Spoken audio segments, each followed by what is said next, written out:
Another Dooley Noted Podcast comes to you from the Coach's Podcast Room at Spurrier's Gridiron Grill in Celebration Point.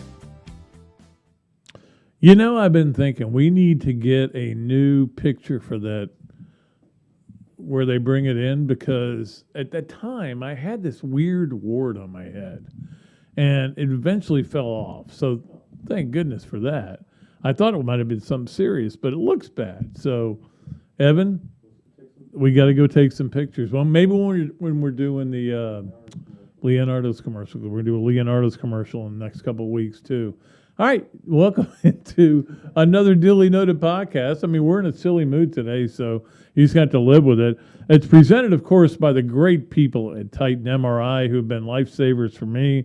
And, of course, we are live from the Shackow and Mercandone studios. If you're watching us on Facebook Live, I assume is up now, or YouTube Live, or on any of the other listening podcast things. What do you call them? Platforms.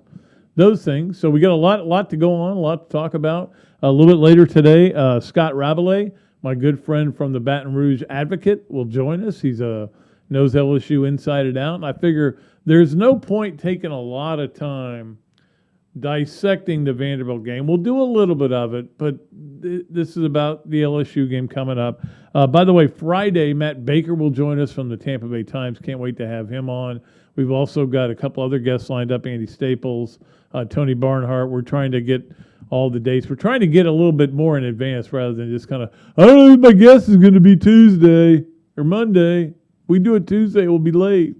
But instead, I'm going to try to get a little bit ahead. Try to take it a little more seriously. But there's been a lot of stuff going on, man. A lot of stuff going on. All right, so the Florida game against Vanderbilt. I said this to somebody, and I think it's accurate. I didn't learn one damn thing about Florida in that game, and I didn't learn one damn thing about Vanderbilt. Vanderbilt's not very good. You know, they even in a game where they had moments. They missed 3 field goals. And this is a guy who had made 2 field goals to win them games. This is not like I've never had a big field goal before. Oh, I'm kicking in the swamp.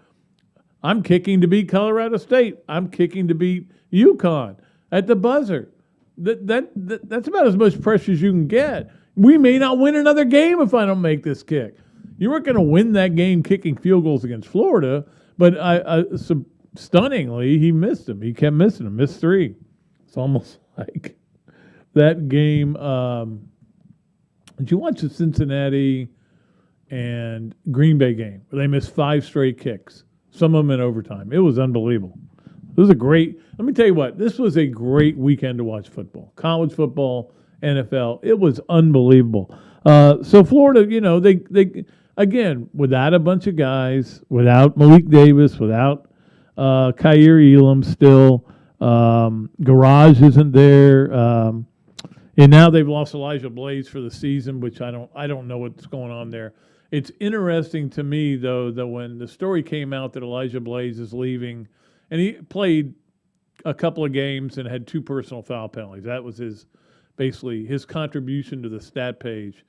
But when they asked Mullen about it today, he just got done with his presser. And he said, yeah, we dismissed him today. And he said, well, yeah, so blah, blah. And he goes, yeah, today was the day we dismissed him. We want to make sure you hear me. We dismissed him. We didn't dismiss Cam Newbauer. We came to an agreement. We came to an agreement. We parted ways. Elijah Blaze, we dismissed him, man. And all I'm saying is he must have done something dumb. Maybe bad, maybe within the locker room that isn't that bad, but they dismissed him, as in dismissed. All right, so we had that game Saturday. Some good things came from it. Emory Jones, I thought was okay, but then the one pick, was bad. I mean, the Anthony Richardson bandwagon, guys are jumping off of it and breaking ankles.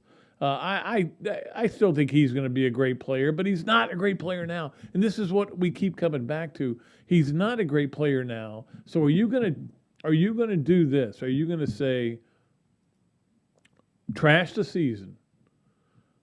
Don't worry about the season. Season's over. And it may be, okay? It's teetering on the edge. It's got It's like, it's like that. Remember in Jurassic Park 2, which was the worst of all the Jurassic Parks, when the trailer was teetering on the edge, and if you fell, you could fall, not only fall, but fall through the glass on the trailer, and then there were Tyrannosaurus Rexes and all kinds of things coming at you.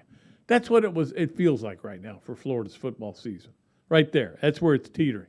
But Jeff Goldman could come save us. He could come save us at any point. Apartments.com. Yeah, he could. He could definitely come save you. One of my favorite stories in the media was a guy who somebody asked him, a football player at FSU asked me, said, "Hey, you look like somebody." When he was interviewing him, he goes, "Yeah, well, a lot of people think I look like Joe Namath." And he said, No, you the fly. That's who you are. You the fly. Still one of my favorite stories. One of my many funny stories. And when I write my book, it'll be a beauty. So we had that. We had the Florida game. Florida took care of business. Noon game. I'm sure the crowd wasn't excited, but there was a good crowd there. But there were so many good games on Saturday that it was so much fun, both college and pro. The college and pro games were incredible. It's kind of was one of those weekends where you sat there and you went, "This is what I love about football. I love it. It's great. All this stuff is going on." And there's still a half a season to go. Well, for college, there's a half a season plus the playoffs plus the bowl games. The pros, you're still only 5 games into a 17-game season. So it's kind of hard to take too seriously. But, with the Georgia win over Auburn, I think every Gator fan just kind of went, yeah, it's probably not going to happen. Because Georgia just handled Auburn. Auburn coming off the emotion of that win. And after that game, I think Florida fans just, they know what's going on here, that you couldn't lose that game to Kentucky, and you shouldn't have lost the game to Kentucky. I will tell you this. I sat as a due diligent reporter for your Another Dooley Noted Podcast, which is award-winning. Although they don't give awards for it, if they gave awards for it, this would be award-winning podcast, okay? And I sat there and watched the Kentucky LSU game today for about a good hour and a half. And Kentucky was better against LSU than Florida was. Or, I'm sorry, Kentucky was better against LSU than they were against Florida. Kentucky, I'll repeat this, and they may get mad there, didn't do anything special against Florida. Florida just pooped the bed. Well, LSU didn't even have to poop the bed. Kentucky was better than LSU, which tells you that Florida should be better than LSU. Of course, now you add in the road thing, which noon game is, or 11 o'clock game actually, is good for Florida. But this Florida team, I still think is a really good team. They just haven't figured it out all the way, and it's not just the players, and it's not just the coaches. It's not just the head coach. It's a lot of people. They just quite can't figure it out. I mean, you have a game where you have Kaiir Elam can't play again, and early in the game, Trevez Johnson gets knocked out, who's your best safety, and you still shut him out. That's pretty impressive. No, I know they missed 3 field goals. I'm aware that they missed 3 field goals, Senator Kennedy. Yes, I am aware of that fact. But so you had that game, and you said Kentucky beating LSU, and I was thinking to myself watching that game, this tells you where Florida LSU is as a rivalry, because this is a discussion we'll probably have all week on the tailgate and other places that I'll have it. Florida LSU, how big a rivalry is it? My feeling is it's number 2 in Florida's rivalry chain. Now, again, it could change again, because look, there was a time when it was FSU, Tennessee, Georgia, and then it was Tennessee, Georgia, FSU, and then it was Georgia. Right now, it's Georgia, Georgia, LSU, and then the rest of them, they're just games. I think Alabama's number 3, to be honest with you. as much Florida having played Alabama a couple times in the last few years and had those incredible games with them, I think Alabama is Florida's third biggest rival. Now, Alabama people will go, yeah, well, welcome aboard. Everybody's our frickin' rival, okay? Everybody's our rival, because you know why? Everybody wants to beat us, and it's the most important game in the history of their school. And usually they don't beat us. But Texas A&M did this weekend, and those people are really happy. And now it's almost like, you know how I like to say there's real heat and perceived heat. And we'll talk a little bit about that with Scott Rabalais coming up. Real heat is heat that comes from the... Here we go. Keep knocking this thing over. Real heat comes from the AD. Perceived heat comes from the fans. This is going to be an Arthur moment here. Remember when he was trying to do that? Arthur's trying to get that thing back together. That was almost one. All right, can you bind my hands behind me so I won't knock it over again? All right, I will keep my hands in front. What was I talking about? Now I totally forgot. Yeah, the Kentucky, I don't know. It was going to be a great point, I can tell you that. It was going to be awesome. All right, so we had all that stuff going on, and, I thought about this weekend. Remember the bet that I said I didn't have the cojones to make, which was Clemson or Alabama, one or the two, or maybe both. The over-under was they couldn't lose a game. And I was like, I think they're both losing games, but I know one of them is. To be honest with you, the bet, if I had to pull out 100 hard, it would have been on Alabama, not on Clemson. And then Clemson's 2 losses in. I would have won both bets, though. This is why I don't gamble, because I don't want to win. If I win, then you guys won't see me anymore. I'll be off in Vegas. I'll be hanging out with is Wayne Newton still alive? I don't think so. Yeah. Liberace? Not there. No. Rock Hudson? No, none of those guys are there. Maybe somebody's got to be there. Don Rickles, dead. I'll be hanging out with some people there if I'm able to get that. All right, we got to take a break. We got so much to get to, as always, here from the Shakow and Mercandani Studios. The Alex Wesley Construction 12-pack. We were ahead of the game. Alex Wesley Construction ahead of the game. Had the number 1 team a week before anybody else did. Booyah! That's what I'm talking about with Alex Wesley Construction. The Adams Ribco to go Gator of the weekend. I like this one very much. The hand law 3 things. We have to get to this, that, and the other. And we have to get to the Monday spreads, sponsored by Hesser and Kipke. So much to get to, but when we come back, we will talk to my good friend Scott Rabalais about what the hell is going on out in LSU or in Baton Rouge or in that entire Bayou country, which you could pretty much say any day of the week, of any year, of any month. It's a crazy place, man. I could tell you stories, but I won't. All right, we will be back here after these breaks on Another Dooley Noted Podcast. Thank you. Titan MRI, North Central Florida's premier independent diagnostic testing MRI facility. At Titan MRI, we're focused on you, the patient, having a great customer experience. Our MRI equipment is modern and 75% quieter than any unit in its class. And our MRI unit has one of the largest openings of any of the newer high-strength MRI units, which allows comfortable scanning for potential claustrophobic and larger patients. At Titan MRI, we look forward to serving you. Car accidents, trucking accidents, motorcycle accidents, and wrongful death. If injured or killed by the negligence of others, who will fight for the compensation you deserve? Shakow and Mercadante, 5 lawyers, more than 100 years of combined legal experience, millions in settlements and verdicts. Call Shakow and Mercadante, 371-3000. Rebuilding lives. Another Duly Noted Podcast comes to you from the Coaches Podcast Room at Spurrier's Gridiron Grill and Celebration Point. You can watch and listen to us on Facebook and YouTube for every podcast that we do on Mondays and Fridays at 2 o'clock. Listen to the podcast whenever on Apple Podcasts, Spotify, Google Podcasts, Overcast, any of the other 39 platforms where you can find this podcast or your favorite podcast. Remember to like, follow, and subscribe.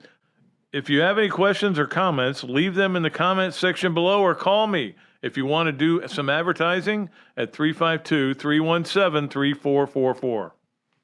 Hello there, everybody. I'm Pat Dooley, of course, from Another Dooley Noted Podcast. And this is a great Adam Brewer, and he's just opened up a place here, Adam Brewer To Go. What would give you the idea to do this, to have a to-go place like this? We really like the fast concept, being able to get the barbecue. Now we have this new online ordering. So before it was a call ahead carry out, quick service. We have like a curbside kind of a deal where everything's ready to go for you. And then we thought, wow, we have a really great dine-in concept, but how can we make this streamlined for the customer and make it easy and accessible for all parts of town? Adam's Rib Co. To Go. Come on down and enjoy it.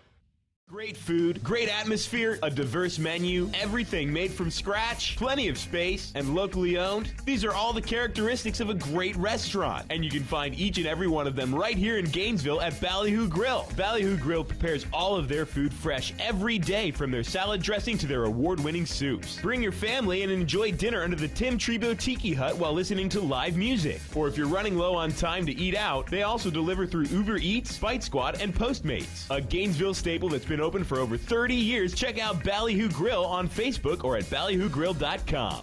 Another Duly Noted Podcast is sponsored in part by the Gainesville Quarterback Club, where they have unbelievable speakers every week during football season. It is an incredible club. It's just like being in a family. I go there every Saturday or every Tuesday. Sometimes I go there on Saturday and there's nobody there, but I go there every Tuesday. You should too. You should be part of it. It's good to be part of a community thing like this, as well as the unbelievable food and speakers and everything that goes on there. I highly recommend it. The Gainesville Quarterback Club. Please come and join. All right, we are ready to go with our special guest, one of my favorite people in the world, Scott Rabalais. And, of course, they had problems getting to Lexington, as everybody always does. And once you got there, things did not go well for LSU. And certainly this is a kind of a weird dynamic here with what's going on with 8-8 since that national title, which may be the greatest team ever to play the game. It's kind of a weird deal. But we have this in our history. His name was Gene Chizik. It's not dissimilar to Gene Chizik. I mean, he had a transcendent generational quarterback in Cam Newton. 2 years later, he was fired at Auburn, and obviously he had a transcendent generational quarterback in Joe Burrow 2 years ago, won the Heisman, and led LSU that national title. And now 2 years later, Ed Orgeron is not fired yet, but he's definitely on the hot seat. And he admitted in his press conference today, his weekly press conference, he said he knows what the expectations are at LSU, and they're not meeting them. That was very, very. I thought that was candid of him just to say that. As he said, 8-8. It's not going to cut it. This is a league of haves and have-nots, and the LSU thinks of itself as one of the haves and should, with 3 national titles this century, and they're not meeting that standard. 8-8's not. It might cut it at Vandy, and might used to cut it at Kentucky, but it's not going to cut it at LSU, and Orgeron knows that as well as anybody. So the heat is on, and it obviously doesn't get any easier with the Gators coming to town on Saturday. Well, it did cut it at Kentucky for a long time, until he finally pulled them out there. But yeah, I mean, I'm a big believer in this, Scott. That there are two kinds of heat. There's real heat. And the real heat comes from boosters, people that have money, people that are in the AD's ear. And there's perceived heat, which comes from the message boards, which doesn't mean crap, as we all know. But how much do you think is real heat and how much is perceived heat right now? Yeah, I think it's coming from both sides. But as you said, the former counts for almost all of it, and the latter counts for little of it. I think it's real. I mean, try to condense it all. Orgeron was hired as the interim coach to replace Les Miles in 2016 by the previous athletic director, Joe Oliva. The current AD, Scott Woodward, who's a Baton Rouge native and an LSU alum, doesn't have any real allegiance to Orgeron. If he's winning, if he's losing, he's got to deal with it. And I imagine, like most athletic directors, he wants to hire his own football coach. Hiring Kim Mulkey is great. Hiring a new baseball coach is great. But hiring a baseball coach at LSU is the thing, like it would be at Florida, of course. I think also this all kind of off the field stuff. There's a picture of Orgeron viral in bed with a young woman, and of course there's the sissy blue shirt comment he made coming into the stadium at the Rose Bowl this year, and a lot of other things. He's named in a Title IX lawsuit that's named a bunch of people at LSU, connected to all this sexual harassment issues that the whole university's dealing with over the last year, not just the football program. And some of these things you could pass off, Pat, as you know, winning cures all manner of ills and inoculates you from all manner of ills. But when you're 8-8, these things become more difficult. If you're winning, the press will think you're colorful, like they said in the movie Bull Durham. If not, then you tend to be the big dumb Cajun, that a lot of people perceive Ed Orgeron to be. And so, I think he's got all kinds of problems like that. Of course, the biggest one is just not winning. 8-8 since the national title game, 6-8 against FBS opponents. That includes 2 wins against FCS schools, which, like you said about the fans, almost don't count either. Well, the guy here is 1-5 against Power 5 schools in his last 6, so they can get together and compare battle scores, I think, during the game. But it is amazing that they've struggled as much as they have. I'm just amazed that they have not been able to run the ball any better than they have. I mean, that Scott, covering that team as long as you have, that's always been the basis of LSU football, except for the 1 year of Joe Burrow's incredible year and those great wide receivers. Yeah, I mean the bedrock, the identity of LSU football for years and years and years has been very good. Has been very good defense and being able to run the ball when they need to run the ball, and they just can't do it. It's remarkable. And they don't have any great running backs in the stable, but Nick Brossette wasn't a great running back in 2018, and he was a 1,000-yard rusher. So it can be done even if you're not a transcendent kind of back. It starts with the offensive line. They returned all the starters except for the left tackle, Dare Rosenthal, who's now starting at Kentucky. He had to go because of some problems he had here at LSU, and now he's a starter there. But experience in this case is not counted for much. They changed offensive line coaches during the summer because the previous guy was accused of some recruiting violations, and that's led to some issues. But mostly they're just not very talented, and they're just getting pushed around, and they're just not opening the holes, and they're not protecting for Max Johnson, the quarterback. He's done a pretty good job, I think, overall, but he's kind of not always set right because he's not trusting the line to protect for him. And it's a bad situation all around for LSU's offense, and it's kind of hard to. It's kind of the script is like completely flipped from the Les Miles days when they can run it, but they can't pass it. Now they can't run it. LSU is second to last in the SEC in rushing offense, ahead of only Miss State, who just doesn't care about running the ball. LSU cares, and they did have a guy. Ty Davis Price did rush for 147 yards Saturday at Kentucky, so that was the first 100-yard rusher they've had this season. But by and large, it has not been great. No. Whatever happened to Miles Brennan? Is he still alive? Well, we asked Coach about Miles Brennan. Miles broke his arm. The story is tripped on a dock going fishing this summer, and he broke his left non-throwing arm. Had to have surgery. Yeah, he's still on the team. Looks pretty good, but he's not a factor this week. And Orgeron even just said they've been saying he'd probably be back for the Alabama game, but now he's kind of questioning that. So one tends to wonder if he'll be back at all. So they have had a lot of issues with injuries. I'm not trying to make excuses for LSU, but a lot of key players are out. Derek Stingley, their star All-American quarterback, he's out. I doubt he's going to play again. Just found out today, Keishon Butte, their best wide receiver, is out for the rest of the season. Had an ankle injury at Kentucky. Miles Brennan's out. John Emery, one of their best running backs, ineligible from an academic standpoint.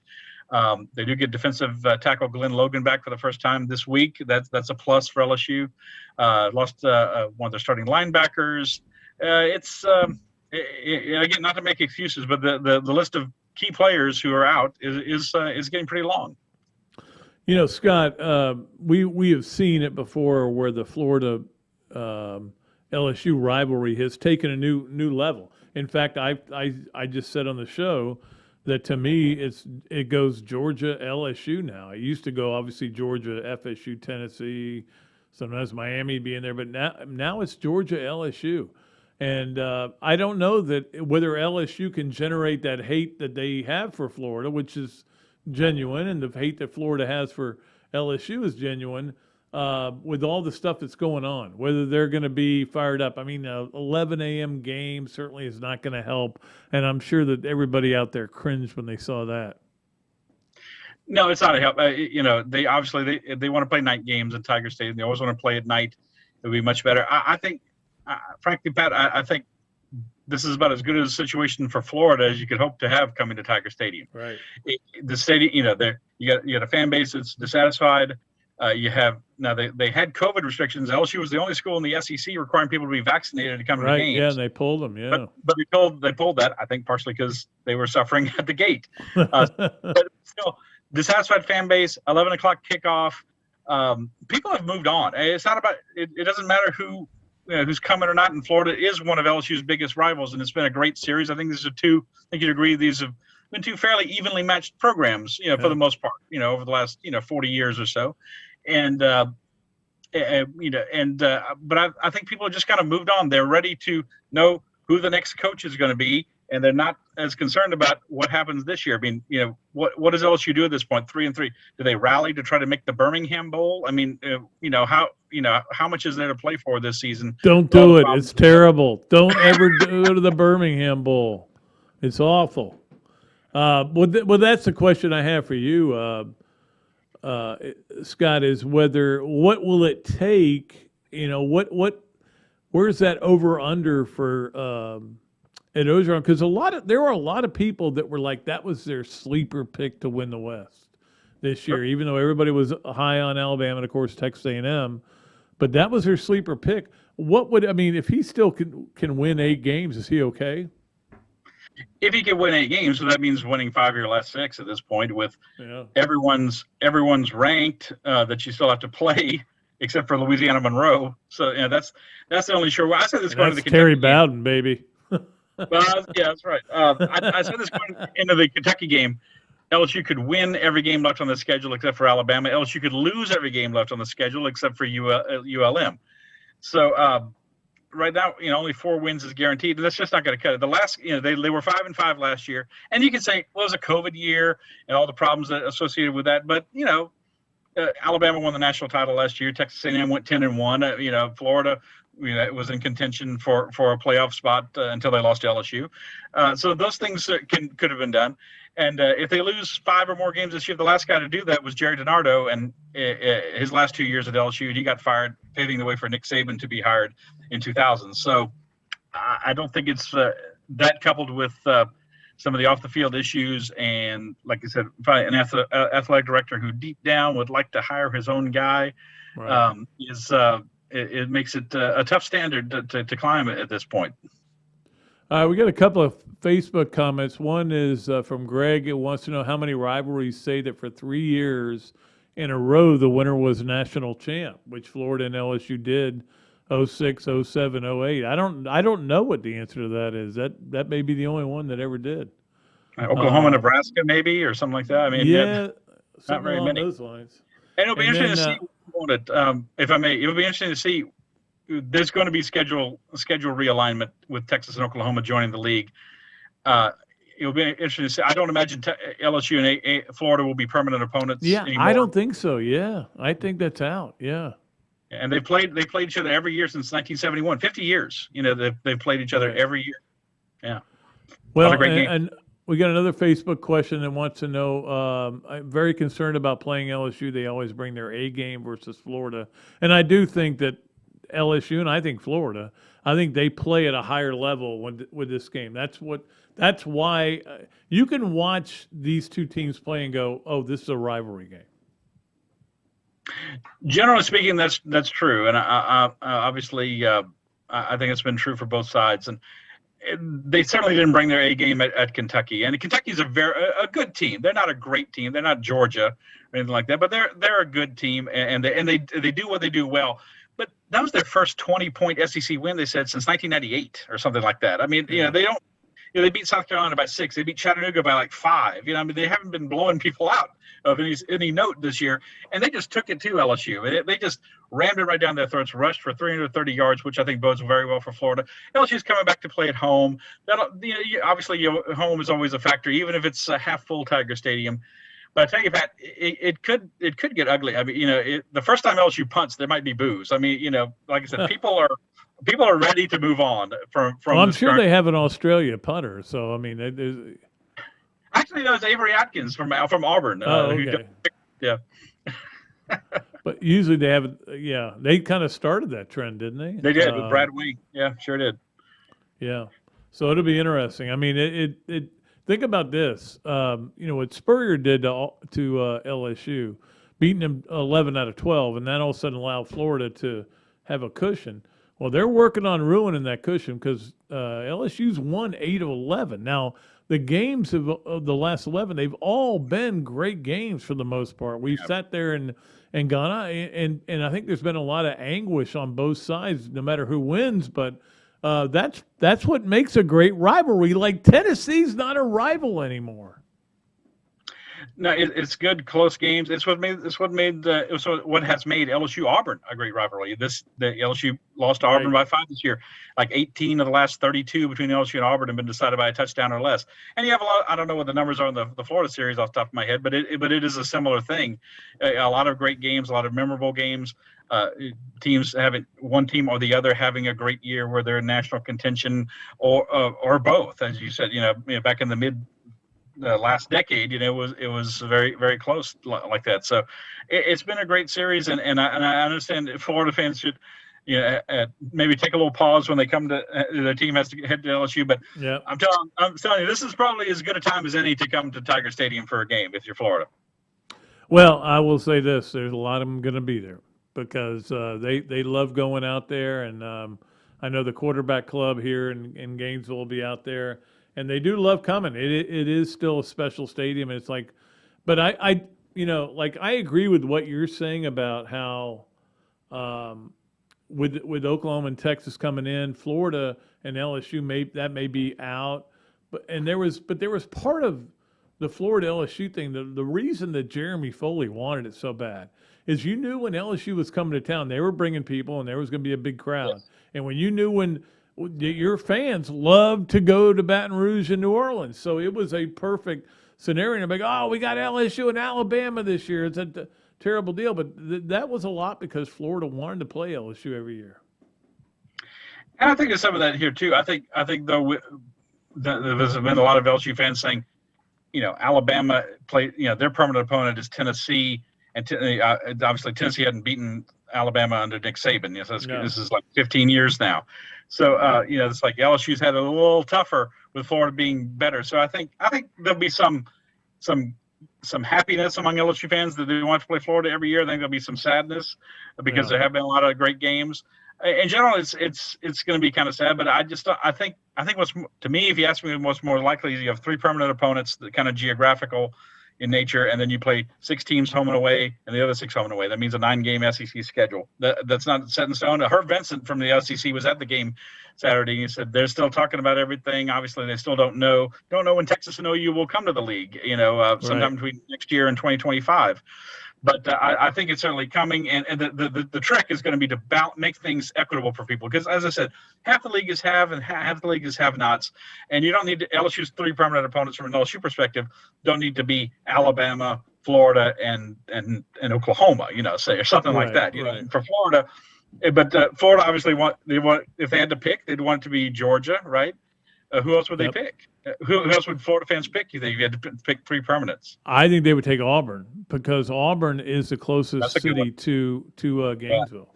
That's So a I good think, one. and they used to have an unbelievable rivalry with Auburn, and it went out the window when they changed that. Well, if you had And, if you had Auburn and Georgia, then you probably need South Carolina. You can't have Auburn. You can't have Auburn, Georgia, and LSU. I would think you got to have some have-not in there. Yeah. That's my point, and that's gonna be the real. That's gonna be the real trick. And then, as Tony Barnhart said to me, you think people are unhappy now? What do they see? Wait a minute, we have 4 home games this year, and Georgia's got 5. What? I know. Yeah, well, people like to complain. You know that. And we like to have you on. We appreciate your time as always so much, and enjoy the game, and say hello to all my great friends out there. I got so many friends out in Baton Rouge, and including Herb Vincent if he's out there. But say hello to everybody for me out there, and thank you so much for joining Another Dooley Noted Podcast, Scott. We'll see you, bud. That's always a pleasure. Thanks for having me on. All right, buddy. Scott Rabalais. I did want to do the Oprah. Scott Rabalais joining us here. I tell you what we'll do. We'll go ahead and do the Adams Ribco to go. Scott Rabalais. Adams Ribco to go. Gator of the weekend.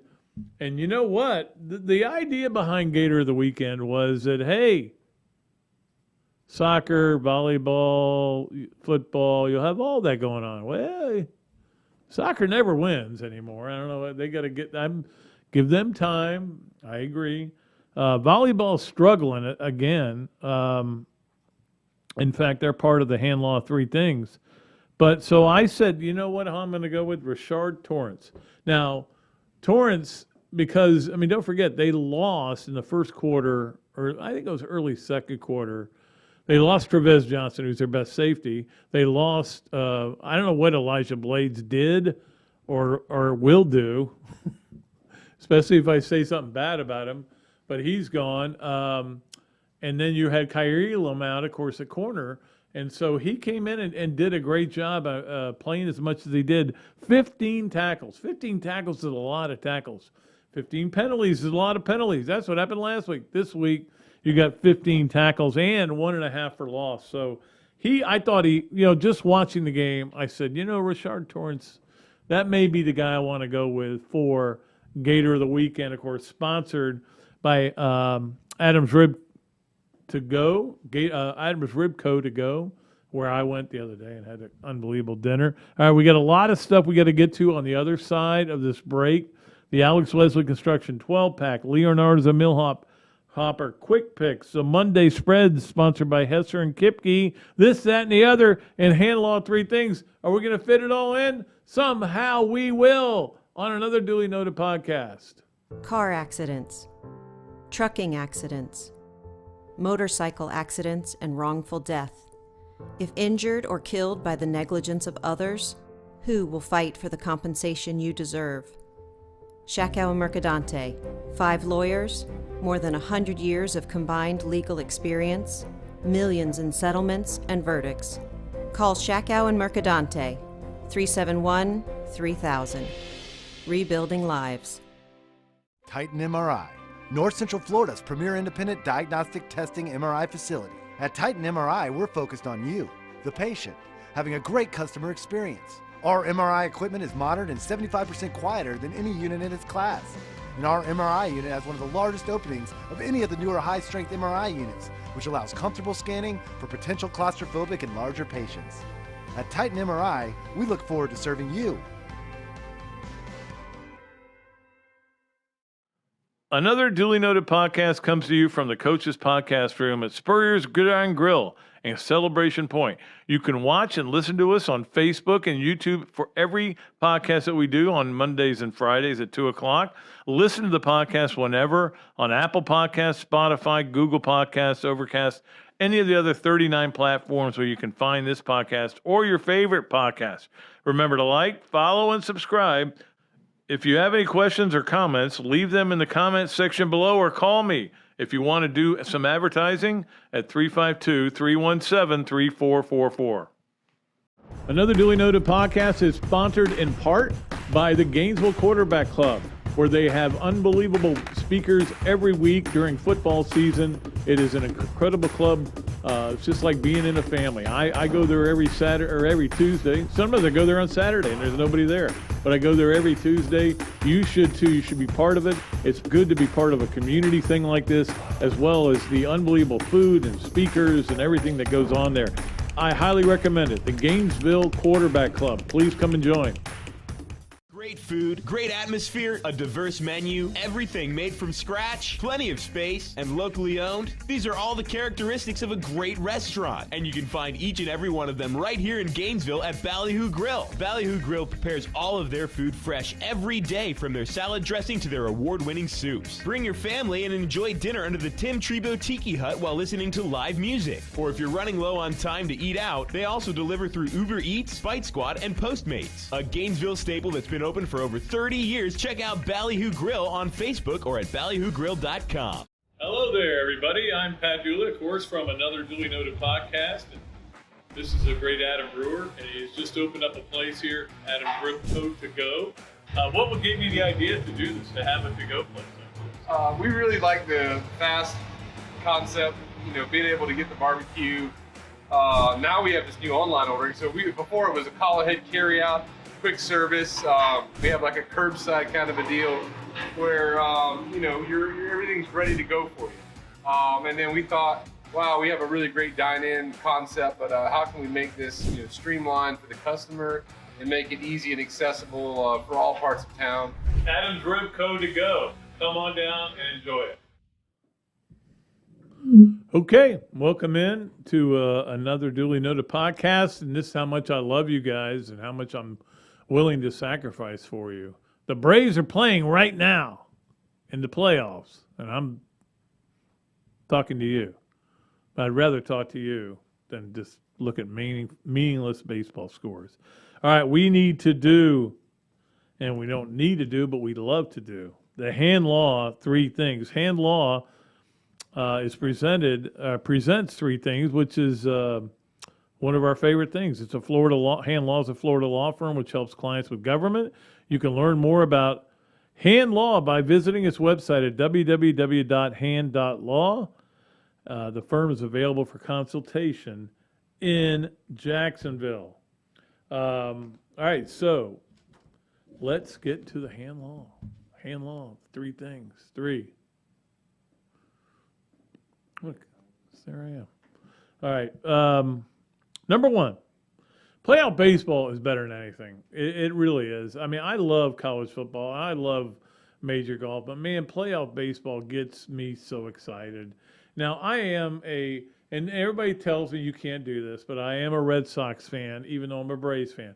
I'm a Braves fan, always been a Braves fan. But in 1967, I started rooting for the Red Sox, too, as my American League team. Back then, they never played each other unless you were in the World Series. Now you play each other every other week. But I stayed with it, and I still love the Red Sox. I mean, if you were going to be a fan, you got to be a fan of the Red Sox or the Yankees. You cannot be a fan of nobody and be a baseball fan. Anyway, so that game the other night with the Rays. Now, I know there's a lot of Rays fans out there. Man, it was a great game. I loved watching it. It was incredible.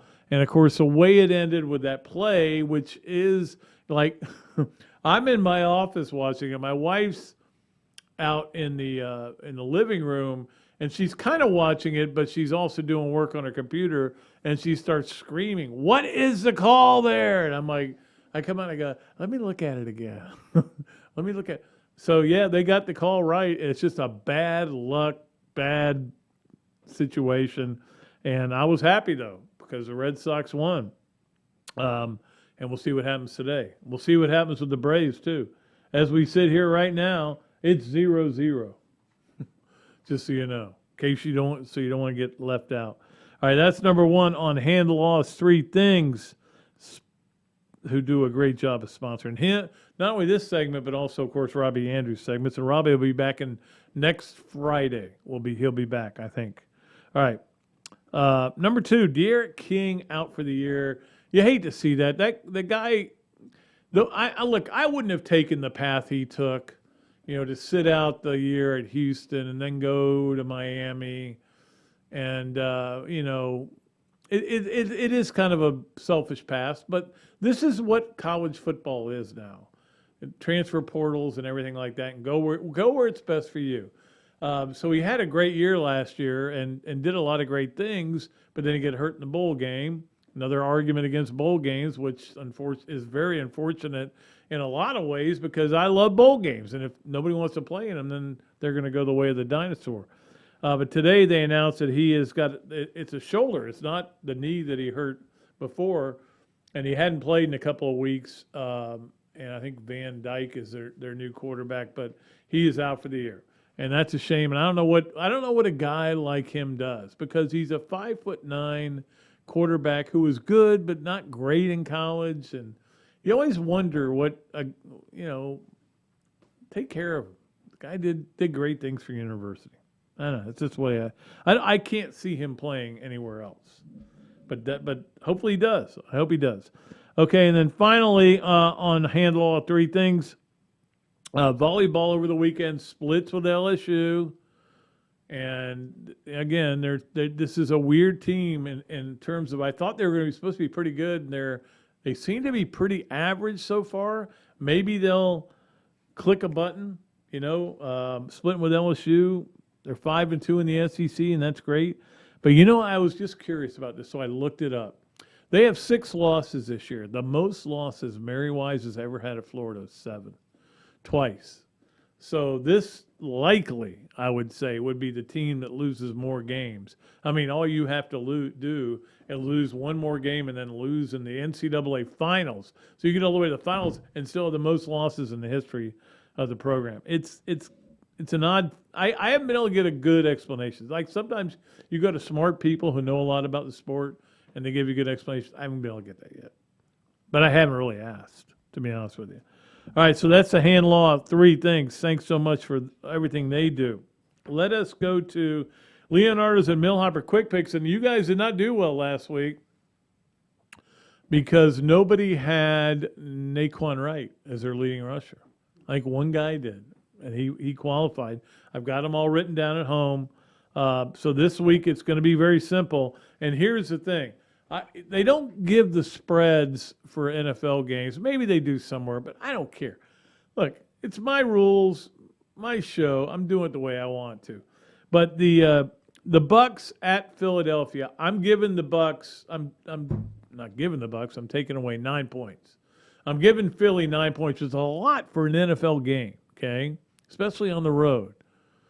So it'll at least make you think. Tampa Bay -9 at Philadelphia on Thursday night. So you got time to think about that. Leonardo's and Millhopper, thanks for all the great work they do in this community, and especially for what they do on this show and in my golf tournament and on the tailgate. They're everywhere, just trying to help everybody in this town. All right, it is time now for the Alex Wesley Construction 12-pack. Alex Wesley Construction, love where you live. And look, Alex Wesley Construction, who had Georgia #1 before anybody else? Hello? Alex Wesley and myself, we had him #1. To me, I'm not even sure there's a #2 the way they're playing right now. I'm calling them the overdogs, not the bulldogs, the overdogs. They just blow people up and just go and just smush them out. And the thing is, who else are they going to have to play? Florida? Well, okay, maybe the Gators can figure something out. I don't know. What else they got? Not much. And then, of course, you got the SEC title game, which still looks like it'll be against Alabama because I might be texting them. Let me tell you what. Like I said before, this is a great year to be dominant. Great year to be dominant because everybody else seems to be just above average. So they're #1. Iowa's #2, and I think that's a no-brainer. I mean, I think Iowa has an argument to be #1 if you look at body of work. But I will say this: you watch the two teams. There's no question Georgia's better than Iowa. #3, Oklahoma. What a game that was against Texas. That was so thrilling. I enjoyed the heck out of that game. #4, Michigan. Look, you can hate Jim Harbaugh all you want, but eventually you're going to have to come around to him. You're just going to have to go, hey, this team this year is really good. If this team loses to Ohio State, there could be some issues. He may just lose it. Number 5, Cincinnati. And again, they're not going to play a lot of games the rest of the way. They're going to blow people away. They're going to play a lot of games where they win, but they're not against superior teams. I mean, that win over Notre Dame and, of course, getting the win over Indiana, that's going to help them try to get in there. But right now, I would not put them in there in the Final Four. Number 6, Kentucky. We all know that won't last, okay? They're not that good. But they have played well enough, and they've gotten some breaks. I don't think there's any doubt about that. Things have worked out for them, and it's like all these years of karma are coming back to help Kentucky.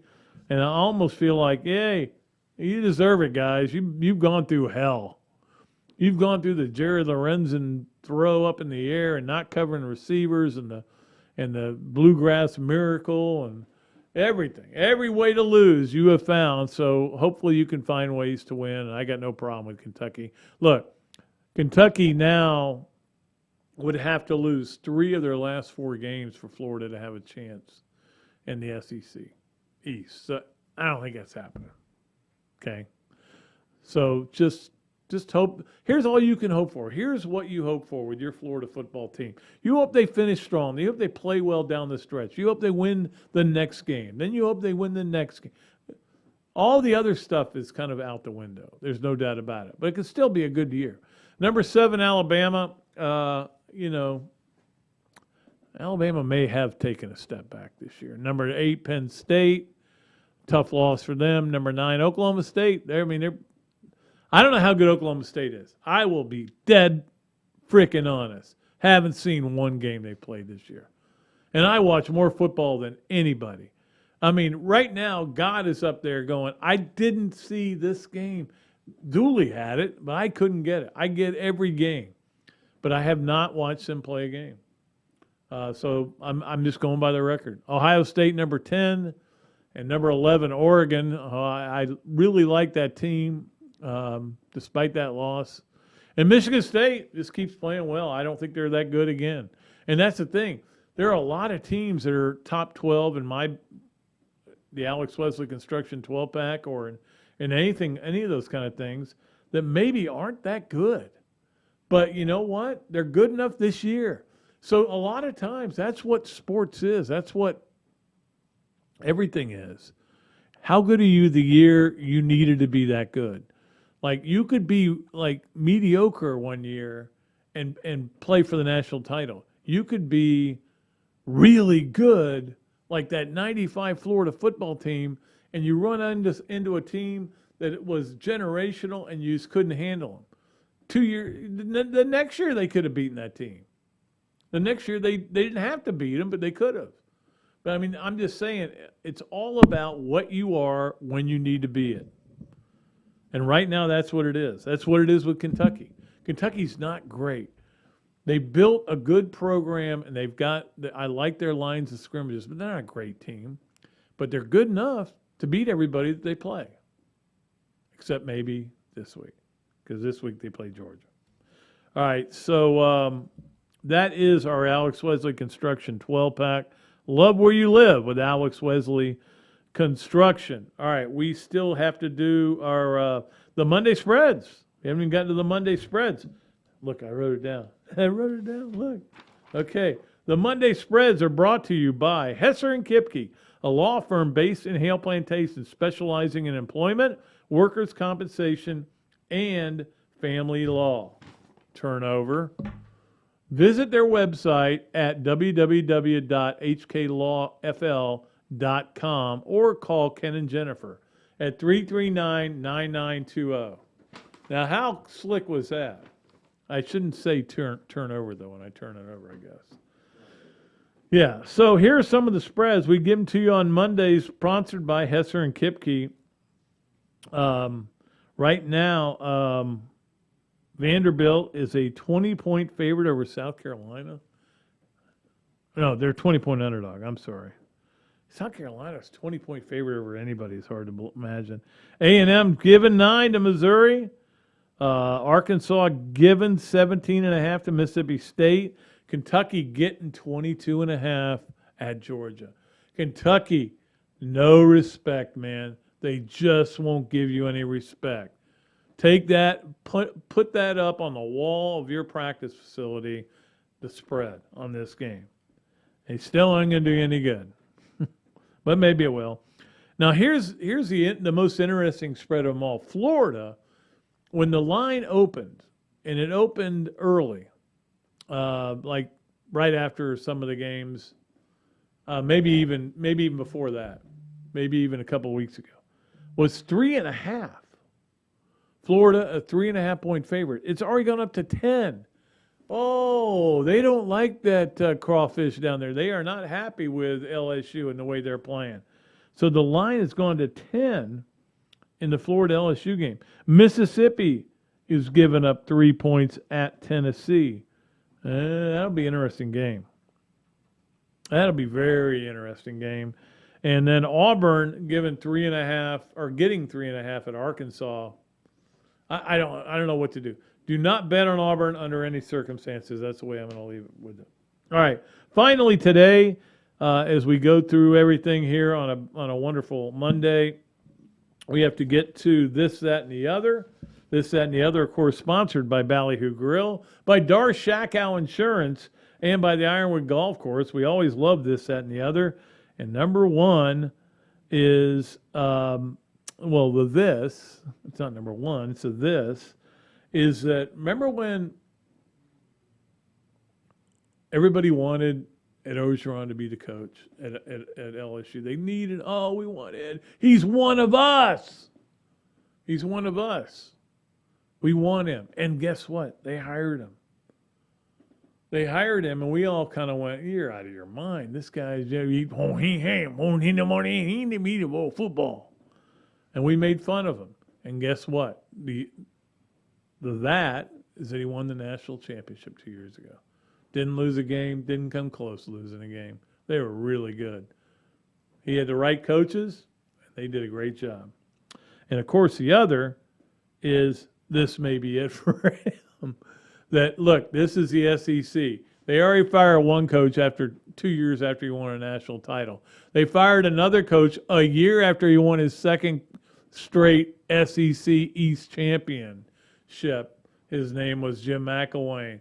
We don't mess around in this conference. If you're not getting it done, doesn't matter what you did in the past. You can look back, can't stare. That is the other with him, and we'll see where this goes. Now, I will say this. It's a big win for him, a big game, I should say, for him Saturday against the mighty Gators. You know, noon game, 11 o'clock actually out there for them, so they don't get the usual, lubrication that they would normally get, but it'll still be a great crowd. I know they'll be excited, and we'll see what happens. We'll be back Friday. Matt Baker's going to join us. We'll talk not only about Florida, but also about, a little bit about FSU and Miami and where everybody's going right now, UCF as well, all that. He covers all the state schools as well.